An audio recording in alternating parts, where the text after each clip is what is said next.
YSR Congress party క్రియాశీలక సభ్యత్వానికి రాష్ట్ర ప్రధాన కార్యదర్శి పదవికి కూడా ఉడా మాజీ చైర్మన్ మాజీ ఎమ్మెల్యే డాక్టర్ ఎస్ఏ రెహమాన్ రాజీనామా చేశారు. డాబా గార్డెన్స్ లోని ప్రెస్ క్లబ్ లో ఏర్పాటు చేసిన మీడియా సమావేశంలో మాట్లాడుతూ ముఖ్యమంత్రి చంద్రబాబు నాయుడు ముస్లింల సంక్షేమానికి పెద్దపీట వేస్తారని చెప్పడంలో స్థానిక ముస్లిం నేతలతో కలిసి ఈ నిర్ణయాన్ని తీసుకున్నారని తెలిపారు. మైనార్టీ శాఖ మంత్రి ఫరూక్ వచ్చే నెలలో విశాఖ రానున్న నేపథ్యంలో ఆయనతో మాట్లాడాక తుది నిర్ణయాన్ని తీసుకుంటామని తెలిపారు. ముఖ్యంగా స్థానిక ముస్లిం పెద్దల అభిప్రాయాన్ని తీసుకుని ఏ పార్టీలో చేరాలి అనే దానిపై స్పష్టతనిస్తామని పేర్కొన్నారు. వైఎస్ఆర్ కాంగ్రెస్ ప్రభుత్వం ముస్లింల ప్రయోజనాలను ఏమాత్రం పరిరక్షించలేకపోయిందని, వక్ఫ్ ఆస్తులను పరిరక్షించడంలో విఫలమైందని అన్నారు. ముస్లిం సమస్యలను పలుమార్లు వైసీపీ ముఖ్య నేతలకు నివేదించినప్పటికీ ఫలితం లేకపోయిందని చెప్పారు. ముఖ్యంగా చంద్రబాబు నాయుడు హజ్ యాత్రికులకు ₹1,00,000 చెల్లింపులు, నూర్ బాషా ఫైనాన్స్ కార్పొరేషన్ ఏర్పాటు చేయడం, ముస్లింలకు ఆస్తులను పరిరక్షిస్తానని హామీ ఇవ్వడంతో తాను వైసీపీకి రాజీనామా చేసినట్టు చెప్పారు. గత వైసీపీ ప్రభుత్వం ఎన్టీఆర్ హెల్త్ యూనివర్సిటీ పేరు మార్పు, విశాఖపట్నం వీఐపీ రోడ్ లో రాకపోకలు ఆంక్షలు, బీచ్ రోడ్ లో వ్యూ పాయింట్ పేరు మార్పు వంటివి వద్దని తాను చెప్పినా వారెవరూ పట్టించుకోలేదని తెలిపారు.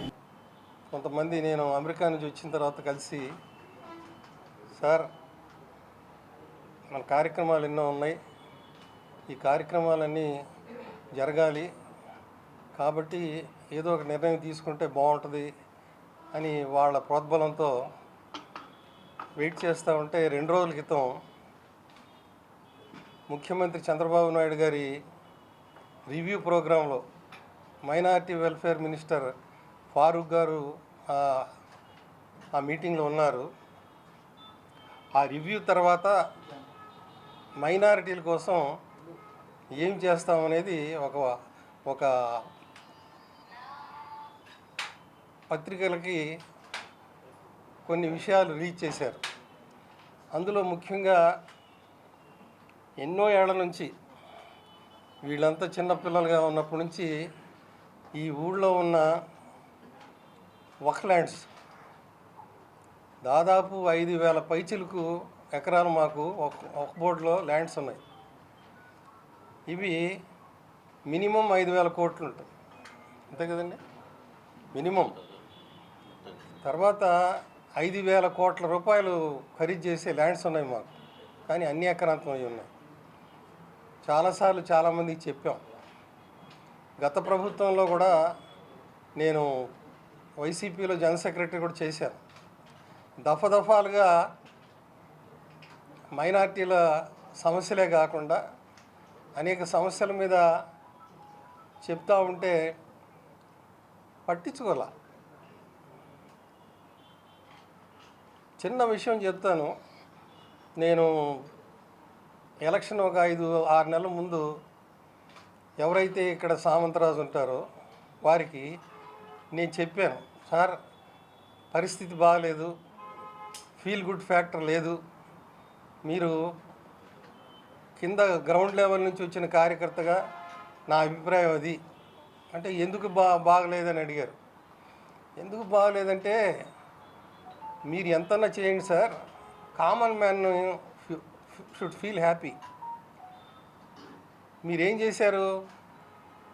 మా ఎన్టీ రామారావు దేశంలోనే మొదటిసారిగా పెట్టిన హెల్త్ యూనివర్సిటీని ఆయన పేరు తొలగించడం అనేది ప్రజలు బయటికి చెప్పకపోవచ్చు, కానీ చాలా బాధాకరమైన విషయం సార్.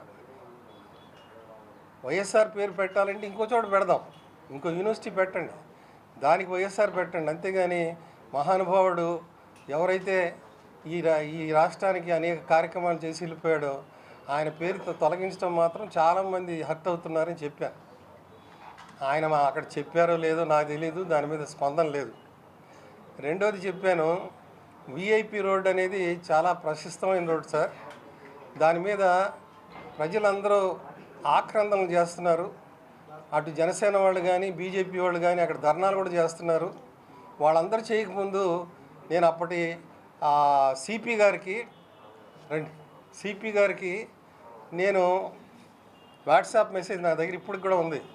అయ్యా సిపి గారు, ఒక ఇంపార్టెంట్ రోడ్డుని మీరు బ్లాక్ చేయటం అనేది, రోజుకి కొన్ని వేల మంది అటు పాసర్స్ ఉంటారు, వాళ్ళందరినీ మీరు ఇబ్బంది పెడతా ఉన్నారంటే ఆయన అసమర్థతని వ్యక్తం చేశాడు, ఇనిబిలిటీని.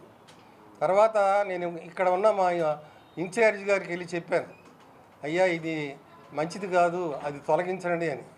కానీ రెస్పాన్స్ లేదు.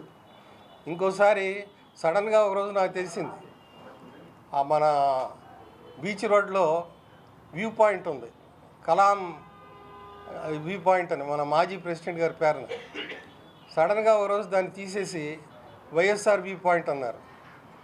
మళ్ళీ వెళ్ళాను, సార్ ఏంటి సార్ ఇదంతా, మీరు ప్రజలకు పనిచేయాలనే ఆతృతలో ఉన్నారు ముఖ్యమంత్రి గారు అని చెప్పారు, మరి ఇటువంటి కార్యక్రమాలు ఎందుకు చేయాలి సార్ అని అడిగాను.